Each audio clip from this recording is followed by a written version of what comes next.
Bonjour, on va commencer par l'installation du service DHCP sur le serveur VM1 et le serveur VM2. On va l'installer en utilisant la console d'ajout suppression de programme sur le premier serveur et avec l'utilitaire de gestion de serveur sur le deuxième serveur.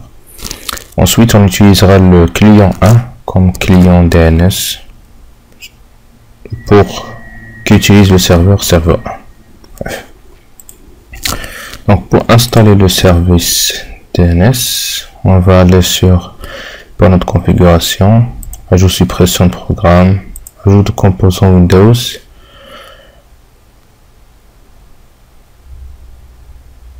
D'accord. On va dans les services réseau, donc Network Services, détail, on installe le service DNS. OK, suivant. Sur le deuxième serveur, on va plutôt utiliser Manager Server ou bien gérer votre serveur. Ajouter ou supprimer un rôle, suivant. On laisse mouliner un peu. Ici, l'installation est déjà terminée. On peut d'ores et déjà ouvrir la console de gestion DNS à partir des outils d'administration. D'accord, donc là j'ai une console DNS avec la possibilité de créer des zones de recherche directes et inverses. Je reviens sur le premier, il est toujours en train de chercher. OK. Donc on va créer une première zone primaire sur le premier serveur. Donc nouvelle zone.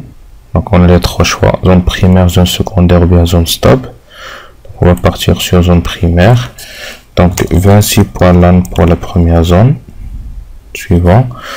Donc vous vous rappelez, on a vu que les informations sur la zone sont écrites dans un fichier qui porte le nom de la zone .dns. Ce fichier existe dans le dossier DNS du dossier système 32 du système. On va passer sur cette partie de mise à jour dynamique. Suivant, terminé.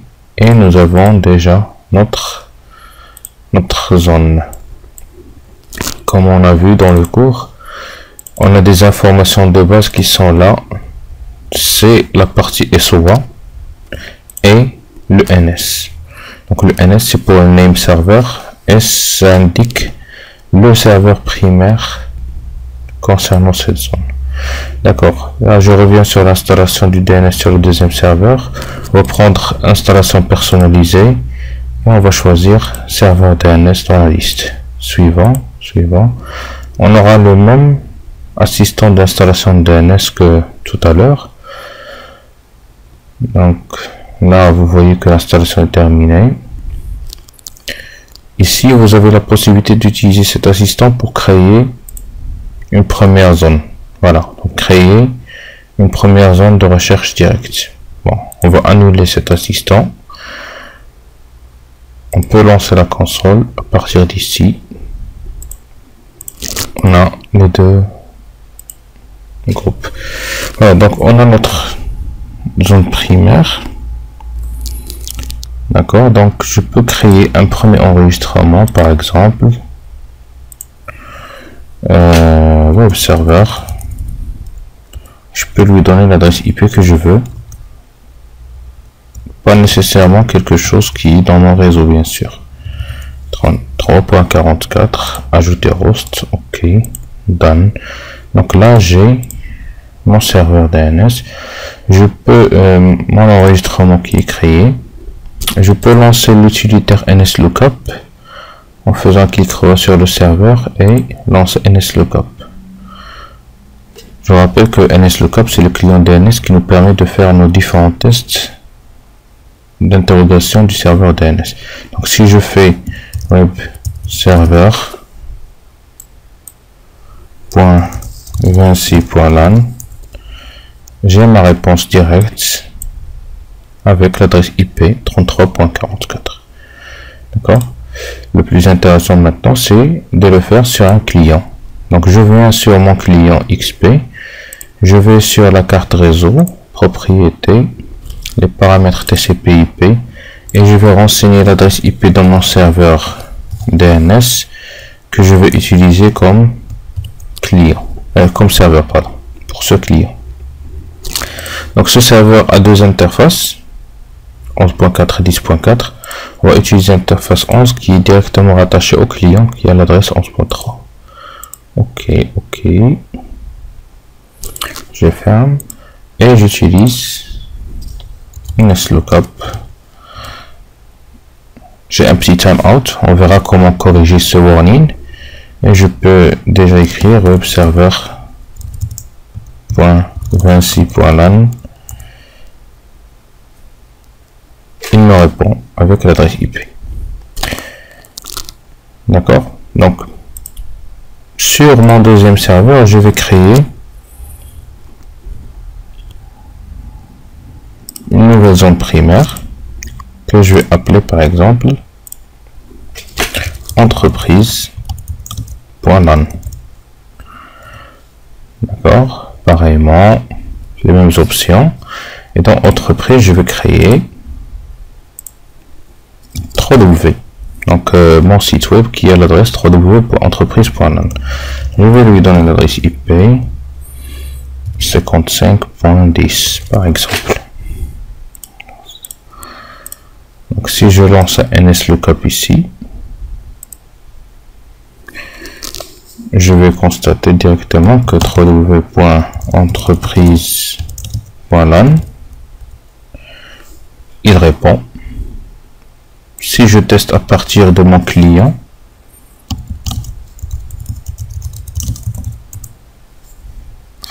je ne vais pas avoir de réponse. Pourquoi je ne vais pas avoir de réponse? Déjà, l'extension .lan ne fait pas partie des TLD qui sont reconnus par mes serveurs root.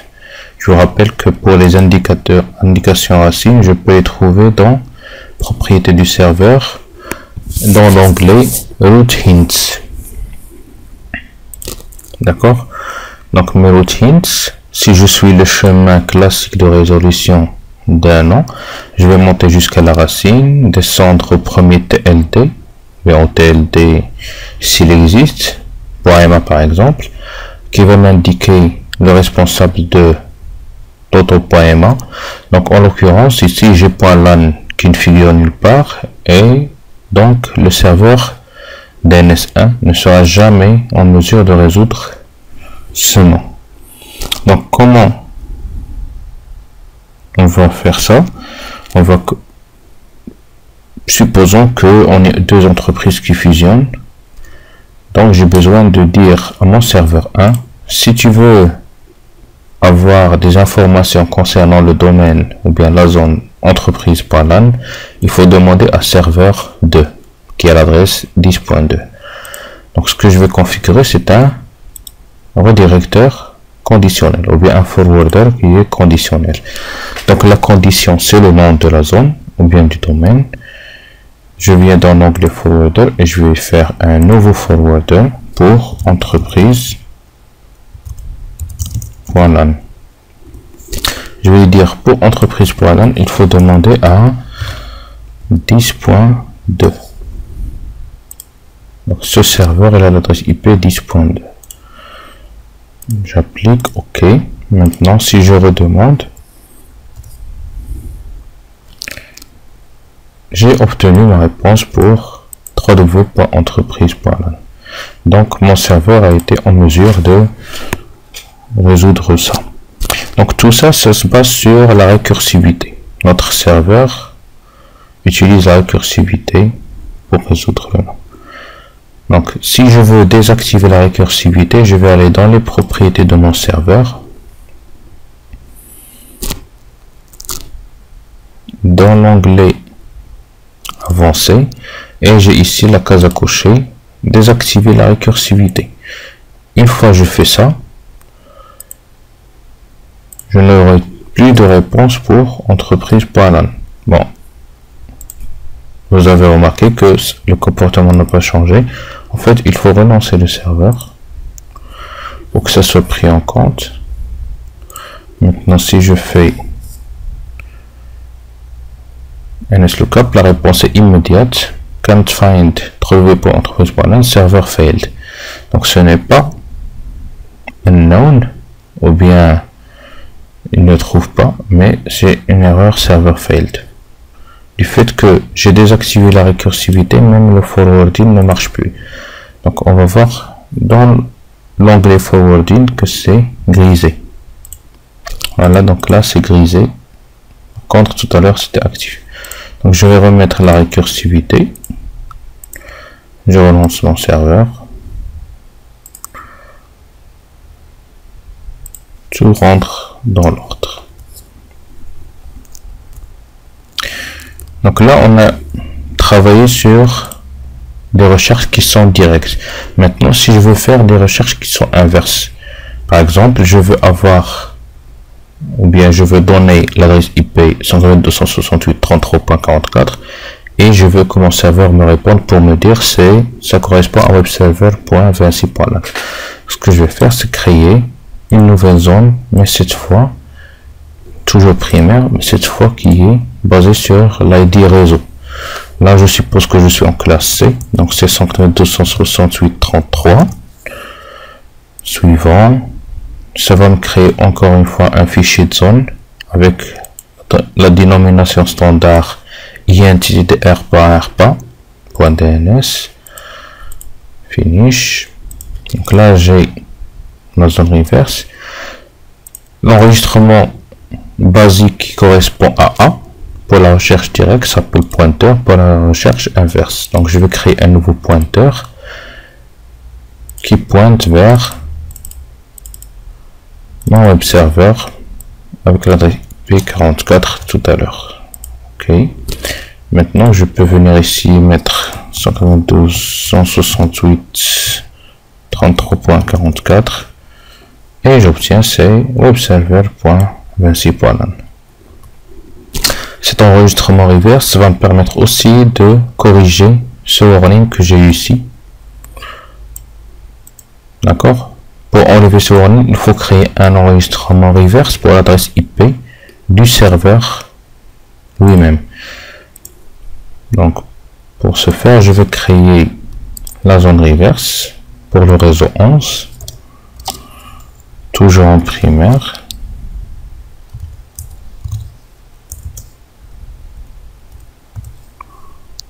Et je vais créer un enregistrement pour mon serveur DNS. Je vais l'appeler NS par exemple. NS1. 11.4. Ici, j'ai la possibilité de créer directement le pointeur en cochant cette case. Add host. OK. Done. Si j'actualise ici, j'ai déjà mon NS1. Maintenant, si je fais exit et je relance NSLOOKUP, pardon, NSLOOKUP, on va y arriver. Voilà, donc là j'ai plus le warning ou le timeout parce que la résolution inverse se fait immédiatement. D'accord. Bon. Dans le cours, on a vu qu'on pouvait créer plusieurs types d'enregistrements. Par exemple, le CNAME, canonical name ou bien alias. Supposons que sur mon web server, j'héberge aussi www.vinci.lan. Donc, au lieu de créer un host A qui s'appelle www.vinci.lan, je vais en fait créer un alias qui s'appelle www et je vais faire pointer sur web server 1 ou bien web server. D'accord, donc là le www.vinci.lan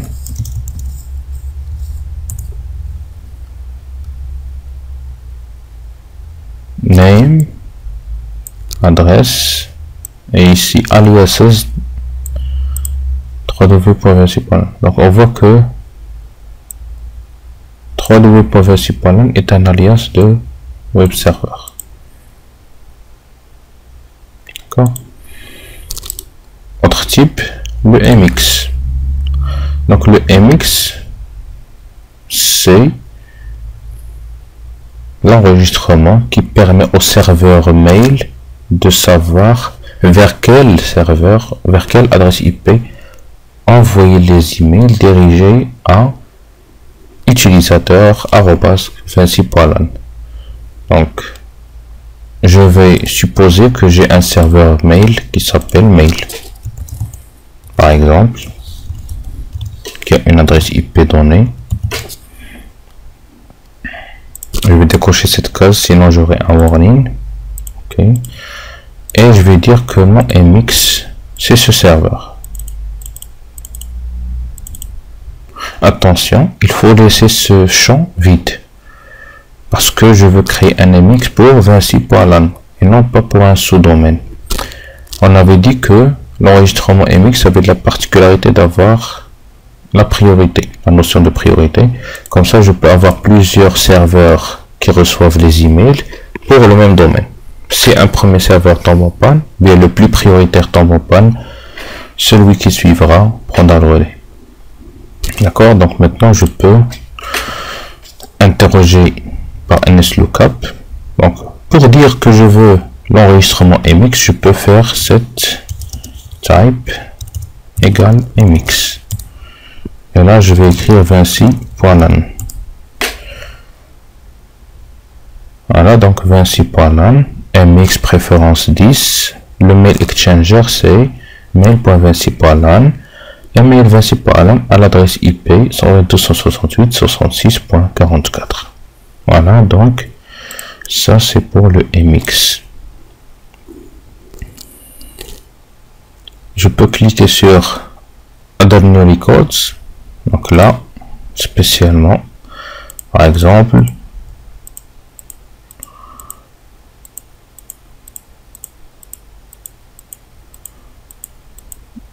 le SRV qu'on a vu dans le cours. Comme j'ai dit, le SRV pointe vers un service. Donc, il y a un service, par exemple Telnet, protocole TCP. On a la notion de priorité et de poids. On verra ça dans un autre chapitre. Le port par défaut de Telnet c'est 23. Et là, je peux pointer vers le serveur qui héberge le service Telnet. A priori, c'est un serveur Unix, mais je peux avoir du Telnet sur Windows. Donc, là, principalement, on parle de ces enregistrements. D'accord, donc ça, c'est pour les types d'enregistrements que je peux créer dans un serveur DNS. Maintenant, on va créer le second type de zone directe que je peux avoir, c'est le type secondaire. Donc quand je veux avoir un serveur primaire où je fais mes mises à jour et changements de la zone, je pourrais, et c'est recommandé, d'avoir un serveur qui est secondaire sur cette zone, c'est-à-dire qui héberge une copie qui est, disons, conforme de la zone initiale et qui est ce qu'on a appelé autoritaire sur la zone. Donc le serveur secondaire, je peux créer une secondary zone. Le nom de la zone, donc on a créé vinci.lan. Donc je vais créer vinci.lan en secondaire, et quand c'est un serveur de secondaire, elle va toujours me demander l'adresse IP de mon serveur primaire. En l'occurrence, c'est 128.10.4. Donc, on lui dit, tu récupères la copie, bien, tu es secondaire sur le serveur 10.4, qui est le primaire pour la zone vinci.lan, et c'est tout. Donc, normalement, je dois avoir une copie de la zone sur ce serveur. Là, j'ai une erreur, zone not loaded by DNS server. Pourquoi? Parce qu'il a essayé de récupérer la zone, mais il n'a pas pu. En fait, il y a un mécanisme de sécurité qui dit que je ne veux pas autoriser tout le monde à avoir une copie de ma zone. C'est normal, sinon tout le monde pourrait dire je suis secondaire ou bien je suis autoritaire sur une zone. Donc ce que je vais faire, c'est aller dans Zone Servers et choisir l'une des options. Si je veux être ouvert, et ça n'arrive jamais, presque jamais, je peux mettre to any server. Donc ici, j'autorise le transfert de zones vers tous les serveurs du monde sans contrôle, sans rien. Deuxième option, c'est dire seulement aux serveurs qui sont listés dans l'onglet Name Servers. Ça, c'est l'option la plus intéressante. Parce que je liste mes NS ici. Donc, je vais dire 192.168.10.2. J'ajoute l'adresse IP de l'autre serveur. Le OK n'est pas activé. Pourquoi? Parce que, en général, je dois donner un nom à mon serveur. Donc, ce que je vais faire, c'est créer un nouveau A qui s'appelle NS2, qui a l'adresse IP 10.2. Et là, je peux créer. Bon, j'aurais pu créer directement un NS. C'est pas grave.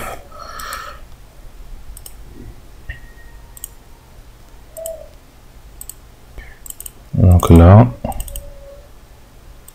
NS2, voilà, il a pris l'adresse IP directement. OK, j'applique. On voit directement qu'il y a un enregistrement qui a été ajouté de type NS. Donc ici, si j'actualise,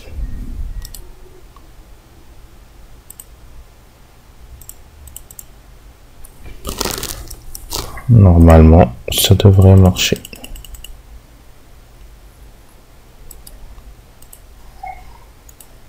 Voilà. Donc là, j'ai une copie de ce que j'ai sur mon serveur primaire sur mon serveur secondaire. Donc maintenant, ce serveur, il est secondaire sur la zone VNC.LAN, mais il est primaire sur entreprise.LAN. Je peux mettre serveur 1 comme primaire sur entreprise.LAN, comme secondaire sur entreprise.LAN si je veux.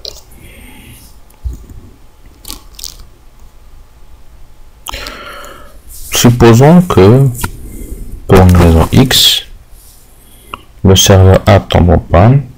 Je peux venir dans les propriétés de ma zone sur mon serveur secondaire et dans le type, je fais changer et je rends ça primary et j'applique OK. Et là, vous voyez que tous les enregistrements ont sauté. Non, pardon, ça c'est pour l'autre zone. Donc là, le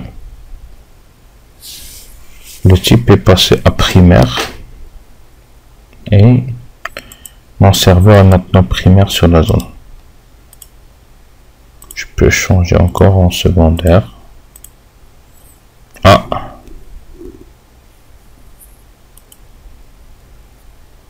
le passage m'oblige à fournir l'adresse IP du primaire.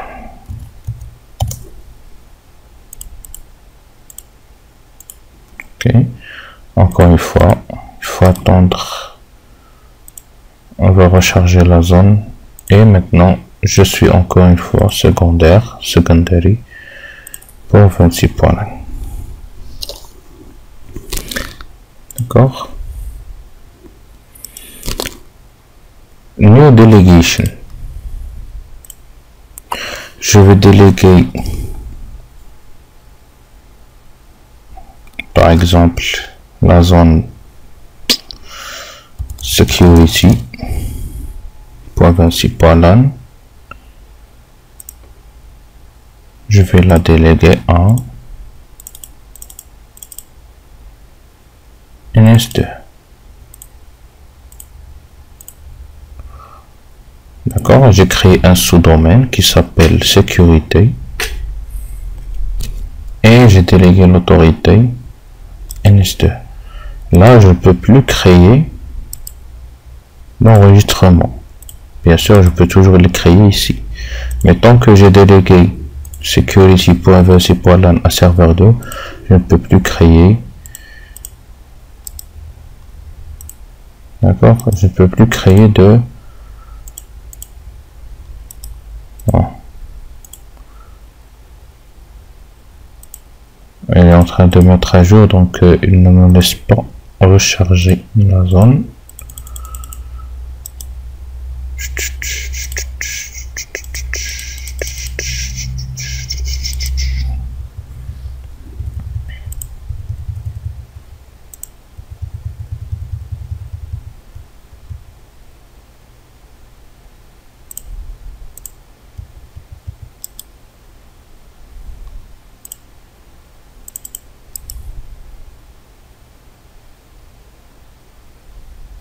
Non,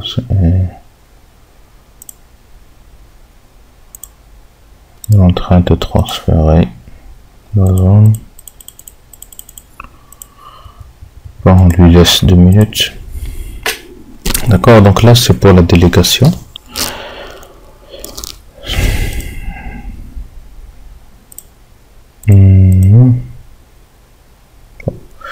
Ceci fait, on va passer à l'autre partie, c'est la mise à jour dynamique DNS.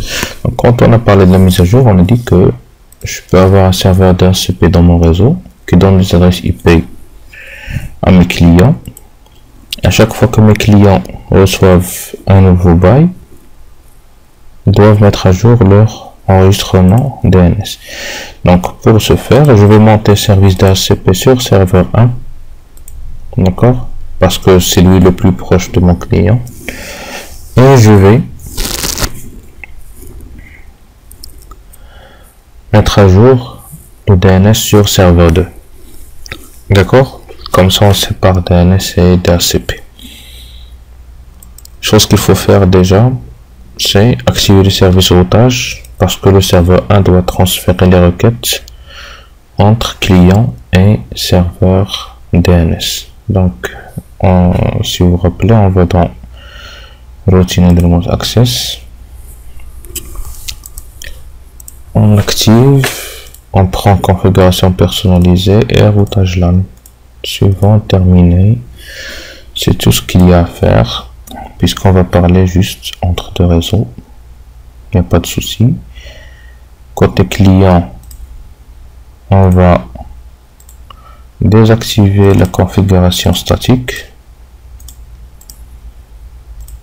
D'accord, il est en train de chercher, il va rien trouver.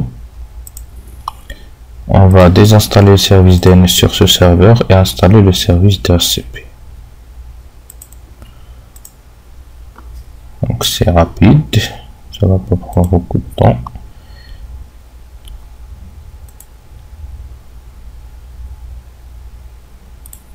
Détail, désactiver DNS, installer DHCP. Okay.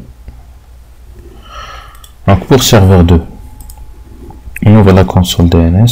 On a vu qu'il y a la mise à jour sécurisée et non sécurisée.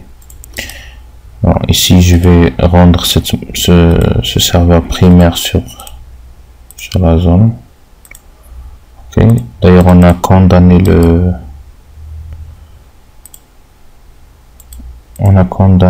bon, on va supprimer carrément et recréer. Voici voilà en primaire.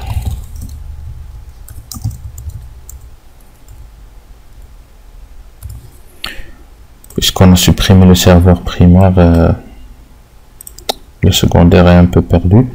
Donc ce qu'on va faire, c'est aller dans les propriétés et dans Dynamic Updates, on va prendre Non Secure et Secure.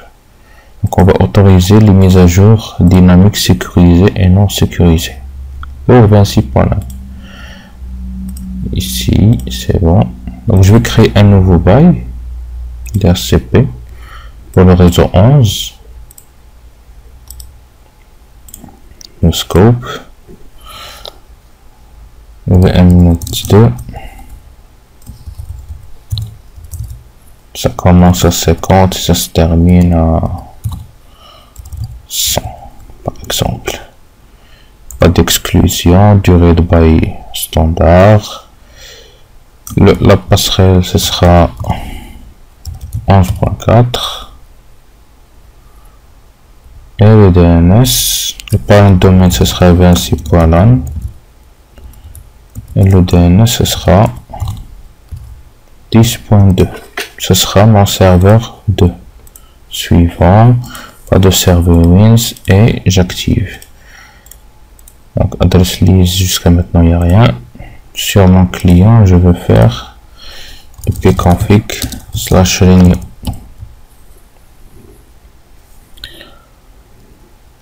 Puisque j'avais pas d'adresse IP, j'ai pas besoin de faire un release.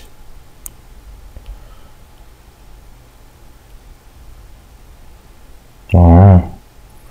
Voilà, il a obtenu l'adresse IP.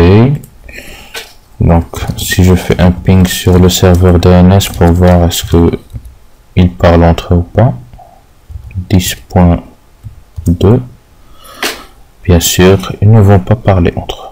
Pourquoi? Parce que la requête sait comment partir du réseau 11 vers le réseau 10, mais il ne sait pas comment revenir. Donc je vais faire un petit root add. Je peux le mettre permanent pour le reste du TP. Si jamais je reboot la machine. 11.0 avec le masque. Ça doit passer par 10.4. Maintenant le ping devrait passer. Voilà. C'est ce qu'il fallait. Donc je vais refaire un release. J'ai libéré. Je vais m'assurer qu'il n'y a pas d'enregistrement ici. Et je vais faire un renew.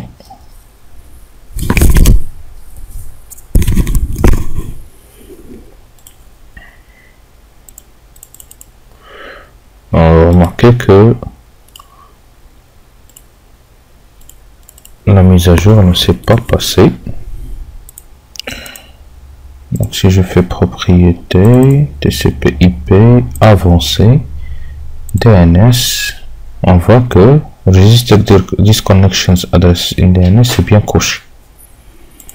Donc, on voit que le DNS suffixe est bien 26.lan. Si je veux savoir qui est l'autoritaire sur 26.lan, je vais faire NSLOOKUP.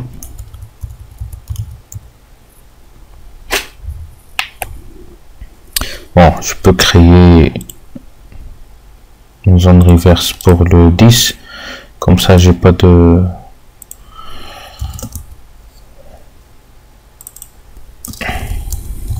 warning. 10.2.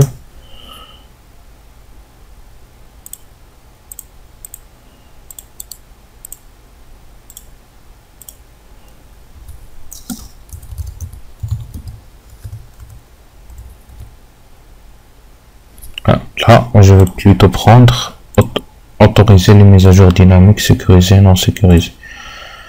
Je vais créer le pointeur pour le serveur DNS.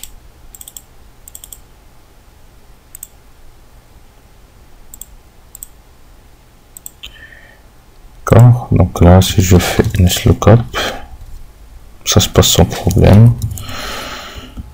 On va essayer de voir est-ce que c'était ça la cause du problème. Donc je release et je fais un renew.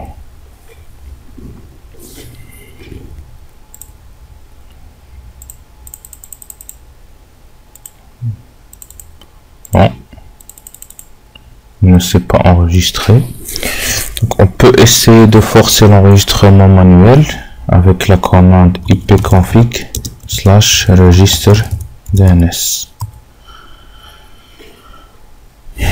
Donc il a fait la demande. Est-ce que le serveur va enregistrer le client? Je peux ouvrir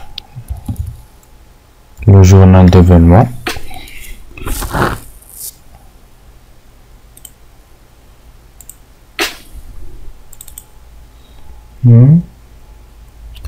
Bon, ça, rien.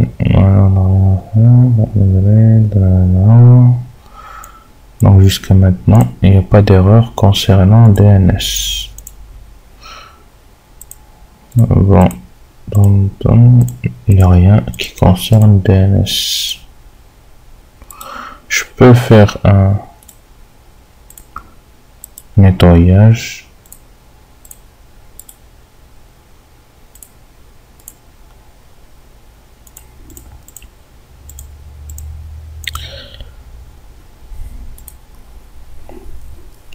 l'enregistrement DNS ne se passe pas comme on veut.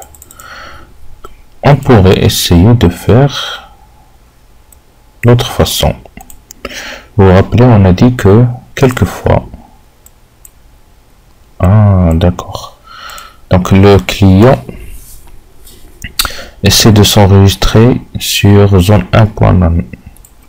Zone 1.LAN devrait être dans son nom de machine. Computer name, vous voyez zone 1.LAN. Donc moi, je vais supprimer ça.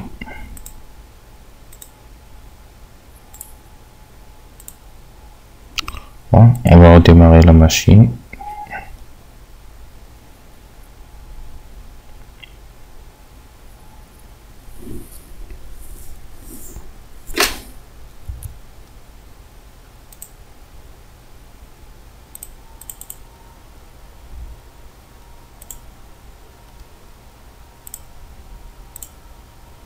Bon, on va supprimer ce braille.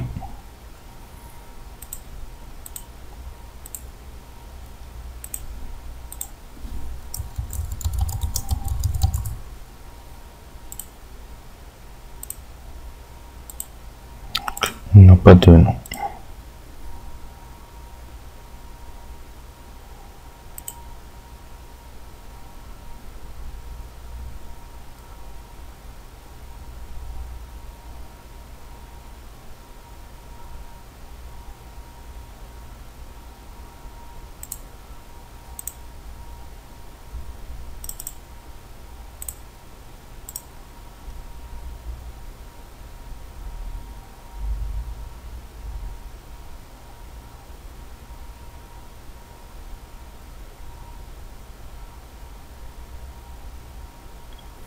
Donc pour corriger le problème,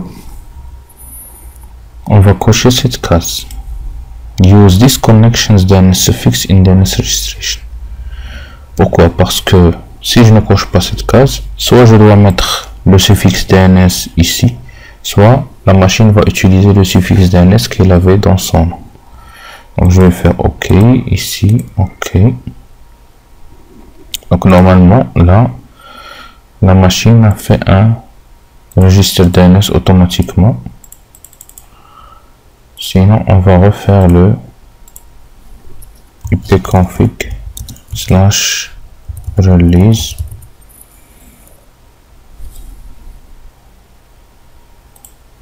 On s'assure que ça a été libéré et renew.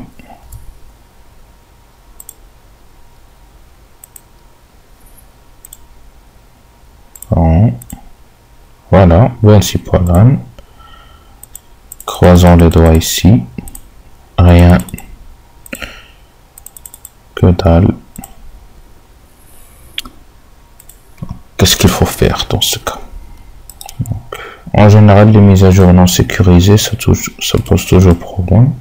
Ce qu'on va faire, c'est demander au serveur de mettre à jour le nom du client on his behalf. Donc ici on va prendre always dynamically update DNS and PTN records. D'accord, donc toujours rien là. On va faire un release.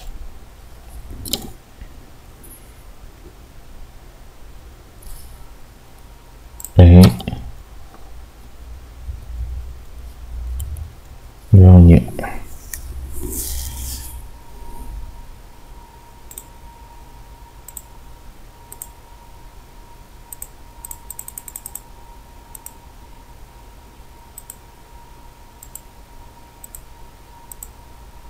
Rien. Pourquoi? Pour que le serveur DHCP puisse mettre à jour l'enregistrement NS, l'enregistrement DNS du client, il faut qu'il sache trouver set type égale NS. Il faut qu'il trouve un serveur de nom pour 26.LAN. Donc il ne sait pas le trouver. Donc ce qu'on va faire, c'est aller sur VMnet. On va lui dire utilise le serveur DNS 10.2. Maintenant je vais faire exit nslookup. Il va utiliser 10.2 par défaut. Si je lui dis set type égale ns vinci.lan, il va me répondre avec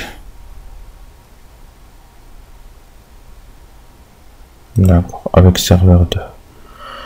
Normalement, il doit répondre avec serveur 2 qu'on a appelé ns1.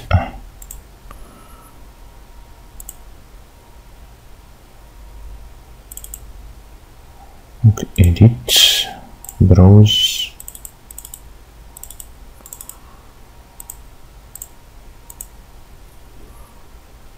voilà, donc là il répond automatiquement et rapidement. Donc je vais refaire le release new.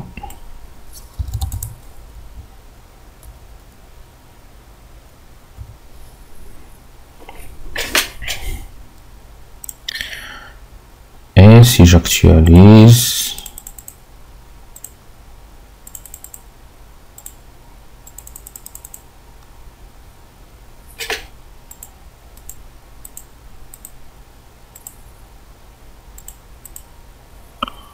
voilà, la mise à jour ne marche toujours pas. Donc la mise à jour dynamique non sécurisée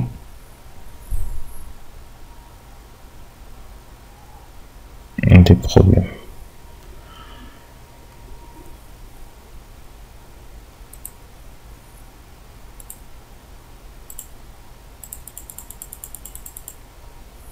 Rien. On va essayer avec le registre DNS. Oh, ça marche. Donc maintenant le client 1 s'est enregistré sur le DNS. Si je fais un release, normalement l'enregistrement DNS devrait sauter et rien y faire. Donc on va enlever ça.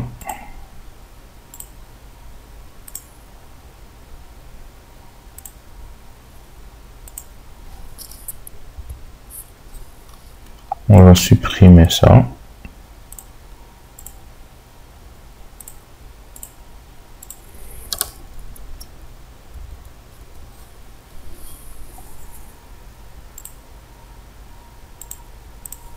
Et ça se passe.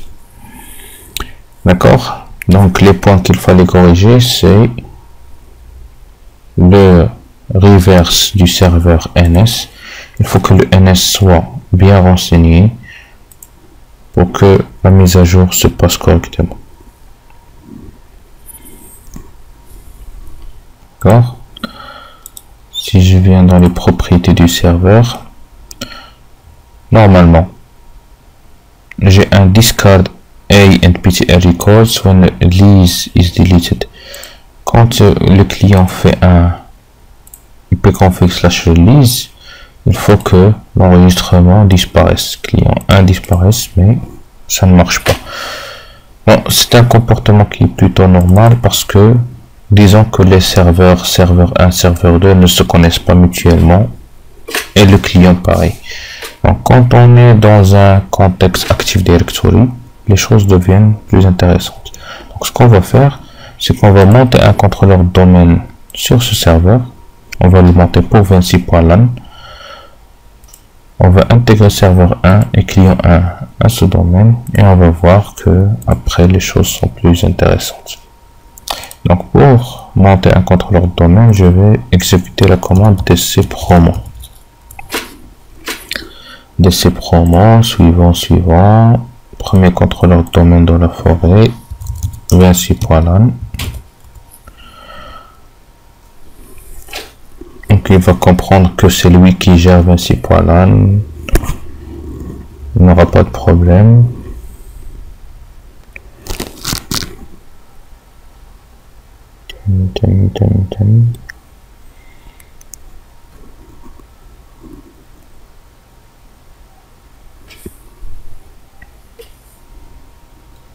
Suivant.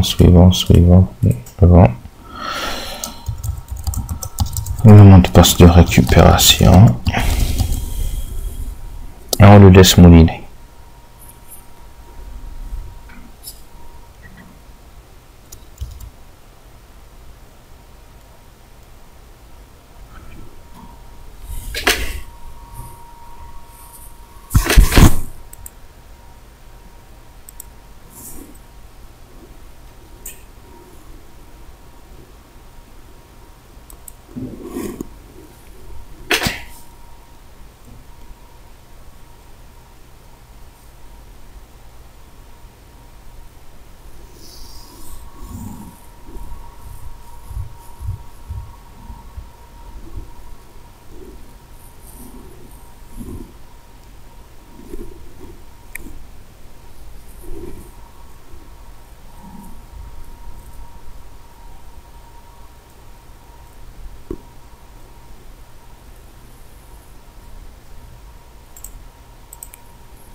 Une fois la machine démarre, on va intégrer le serveur d'RCP au domaine 26.lan. Donc pour intégrer la machine au domaine 26.lan, ce qu'on va faire, c'est aller dans propriété du poste travail, computer name, change. On va laisser serveur 1, mais dans le domaine, on va mettre 26.lan. D'accord, on attend que le serveur démarre.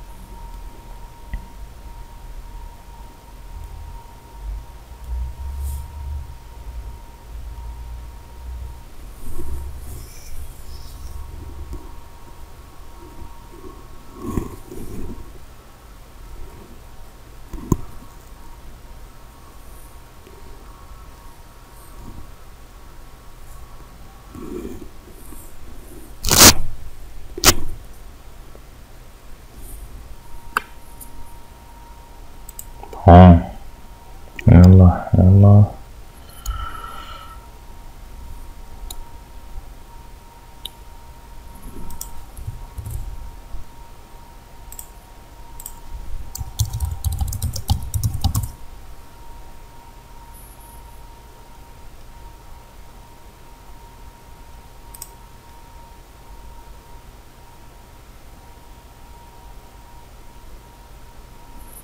Donc là, vous pouvez ouvrir la console utilisateur ordinateur Active Directory.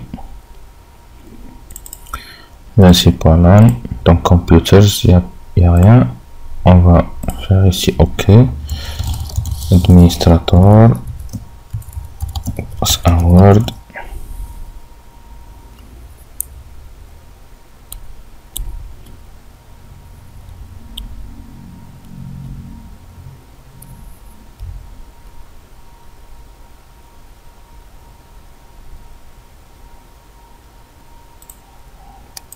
Ça va redémarrer la machine. Enfin, on va la retrouver ici. Voilà. Le serveur 1. Donc, en attendant que le serveur redémarre, on va remarquer une chose, c'est que au niveau de notre serveur DNS, la zone 26.lan est maintenant une zone intégrée à Active Directory.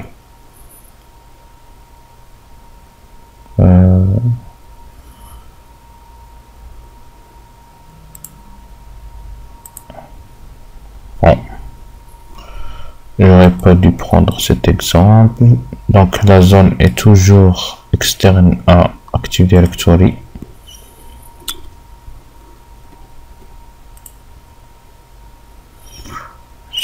faire, c'est cocher cette case. Ok. Yes. Appliquer. Ok.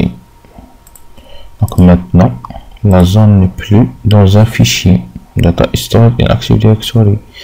Et on a un choix qui s'ajoute ici, c'est sécuriser seulement. Donc, si je prends ce choix, d'ailleurs c'est ce qu'on recommande toujours, les machines qui ne sont pas dans le domaine n'ont pas le droit d'enregistrer leur nom dans la zone. Donc je vais enlever client 1 qui n'est toujours pas dans le domaine. On va voir que client 1 ne pourra pas mettre à jour son nom dans Vinci Panam. Je vais dans le domaine Vinci au lieu de l'authentification locale.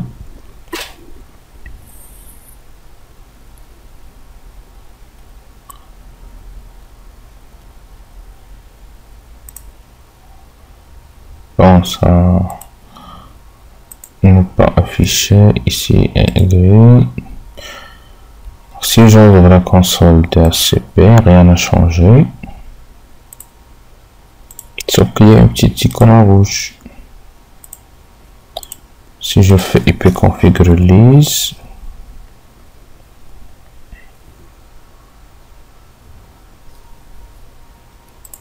quand il est libéré,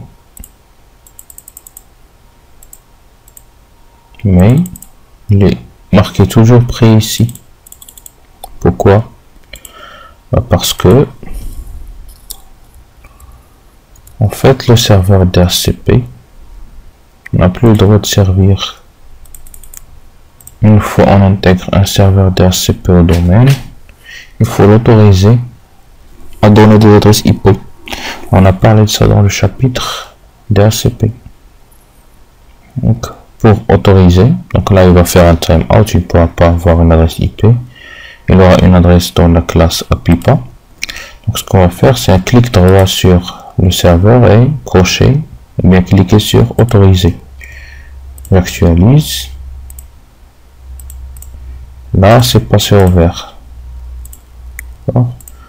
Et le client 1, si je fais un CTRL-C, je fais un renew.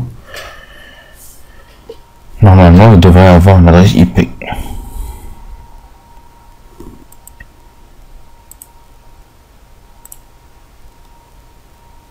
Bon, donc on verra pas de client 1 ici. D'accord. Ce qu'on va faire, c'est qu'on va intégrer client 1 dans le domaine. Pareillement, propriété, computer name, change, domain, Vinci Panam.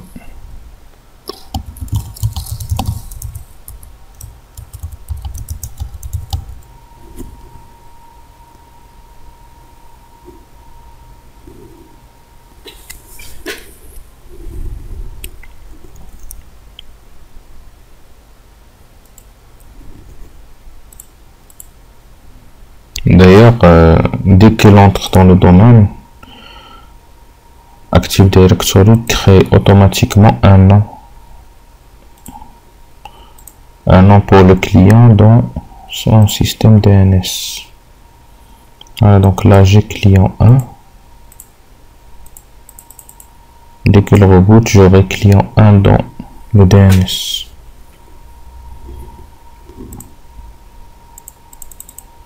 Voilà, là on le voit.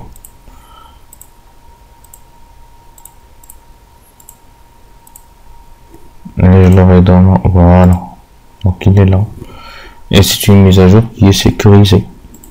Donc je ne peux pas avoir une autre machine qui s'appelle client 1 et qui mettra à jour cet enregistrement.